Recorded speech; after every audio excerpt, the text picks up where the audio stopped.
Mais il y a quelle cohérence, Olivier Boucal, dans le fait de vous retirer du gouvernement et de l'autre côté, de laisser les DG et PCA à leur poste et leur dire, bon, c'est à vous d'apprécier. Non. Quelle est la cohérence d'une telle démarche? Non, nous n'avons pas laissé. C'est vous qui le dites ainsi. Oui. C'est le président de la République. Sonko leur dire, bon, j'ai dit, maintenant chacun n'a qu'à apprécier s'il doit rester ou pas. En tout cas, on ne donne pas de mot d'ordre.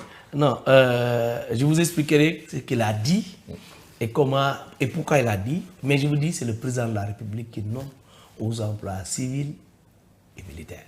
S'il le voulait, demain, il dit qu'un DG doit partir, qui pouvait l'empêcher?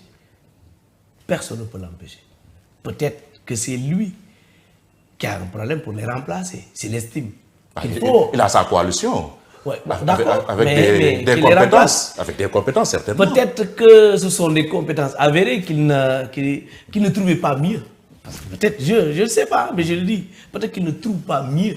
Voilà pourquoi il ne les change pas. Le Sénégal, c'est 18 millions d'habitants et 18 millions de compétences aussi. Je ne dis pas le contraire. Oui, je ne dis pas le contraire. Mais j'ai dit. On n'est pas dans un désert de compétences au Sénégal. Je ne suis pas en train de le dire également. Mais j'ai dit, si le président estimait demain qu'il ne pouvait plus s'accompagner avec ces gens-là, il pouvait le faire. S'il ne l'a pas fait jusque-là, c'est peut-être pour moi qu'il n'a pas trouvé mieux. Qu'il n'a pas encore trouvé mieux. Alors, mais le président Ousmane Sonko dit quelque chose parce que c'est un républicain. Vous savez, dans la République, on ne démissionne pas comme ça. On ne se lève pas, je suis directeur, non, je rends tout et je pars. Ça ne se passe pas comme ça. Même si vous décidez de partir, vous pouvez écrire et attendre celui qui vous a nommé, qu'il accepte ou pas votre démission. Donc, d'abord, ça c'est la première des choses. Et même s'il l'acceptait et il faut lui laisser le temps de mettre quelqu'un d'autre qui vient te remplacer. Ça c'est la deuxième chose. Et s'il mettait quelqu'un, il faut attendre la passation de service. Oui. C'est pourquoi le président Ousmane Sonko avait dit non, respectez les règles. Vous êtes dans une république et il faut être républicain jusqu'au bout des ongles. Vous ne pouvez pas dire vous n'êtes plus d'accord avec celui qui est là, où on a fait partir votre leader, alors je démissionne et je reste chez moi. Si vous le faites, vous êtes en porte-à-faux avec la loi. Vous êtes en porte-à-faux. C'est pourquoi il a dit, vous restez jusqu'à ce qu'on vous remplace. Et s'il ne l'a pas fait jusque-là, c'est peut-être qu'il n'a pas trouvé mieux. Et ça confirme encore ce qu'on disait sur le PASTEF. Ce sont des cadres qui sont très forts dans ce qu'ils sont. Et je crois qu'aujourd'hui, on ne doute plus de leur expertise dans les domaines qu'ils sont en train d'exercer. Oui. Quel commentaire vous inspire ce scénario plus ou moins inédit au Sénégal? Le gouvernement dirigé par le président, Bassirou Diomaye Faye, la majorité tenue par PASTEF.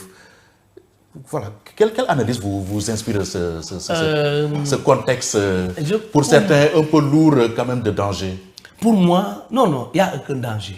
Au contraire. Vous savez, ce serait dangereux si on était dans un scénario où des gens qui cherchaient à faire tomber le gouvernement. Au contraire. Si on le voulait demain, on peut mettre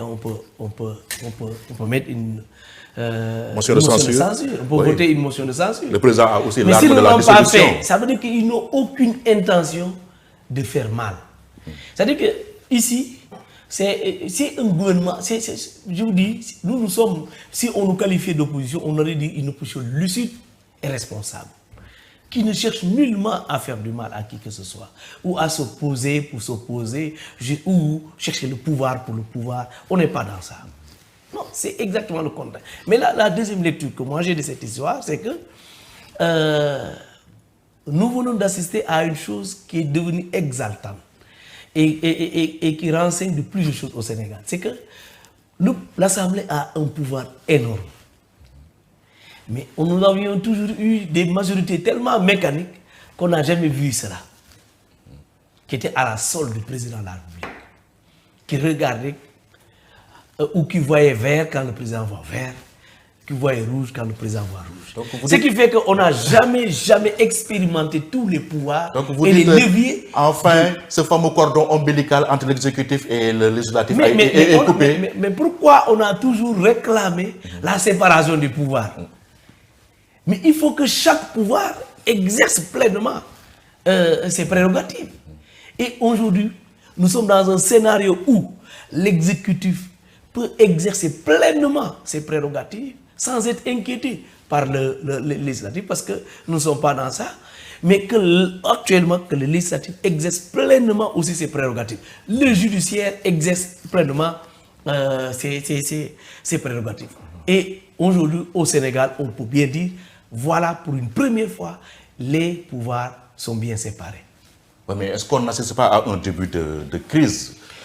Déjà, demain lundi, l'Assemblée nationale est convoquée en plénière pour une modification constitutionnelle concernant une trentaine d'articles de la Constitution, 29 plus précisément. Le gouvernement dit, ah non, il faut ouvrir des concertations nationales avant de procéder à ces modifications-là. Monsieur Faye, mais pourquoi les gens voudraient voir une crise là où il n'y en a pas? Chacun exerce ses prérogatives, on dit qu'il y a une crise. Quelle crise? Est-ce qu'on vient d'inventer aujourd'hui que l'Assemblée ait eu l'initiative des lois?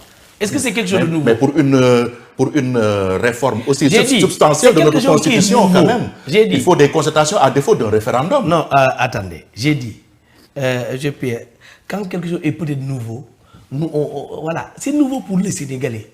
On peut imaginer n'importe quoi, mais c'est dans la Constitution du Sénégal qu'on a donné ces prérogatives, aussi bien à l'exécutif comme au législatif, l'initiative des lois.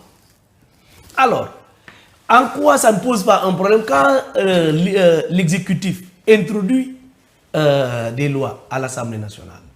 Non, oui, la dernière fois, le code du travail et le code de la sécurité sociale passaient à l'Assemblée. Est-ce que c'est le législatif qui avait porté ces lois-là? En quoi?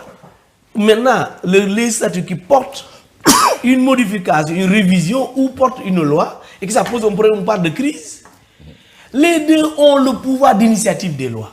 Oui.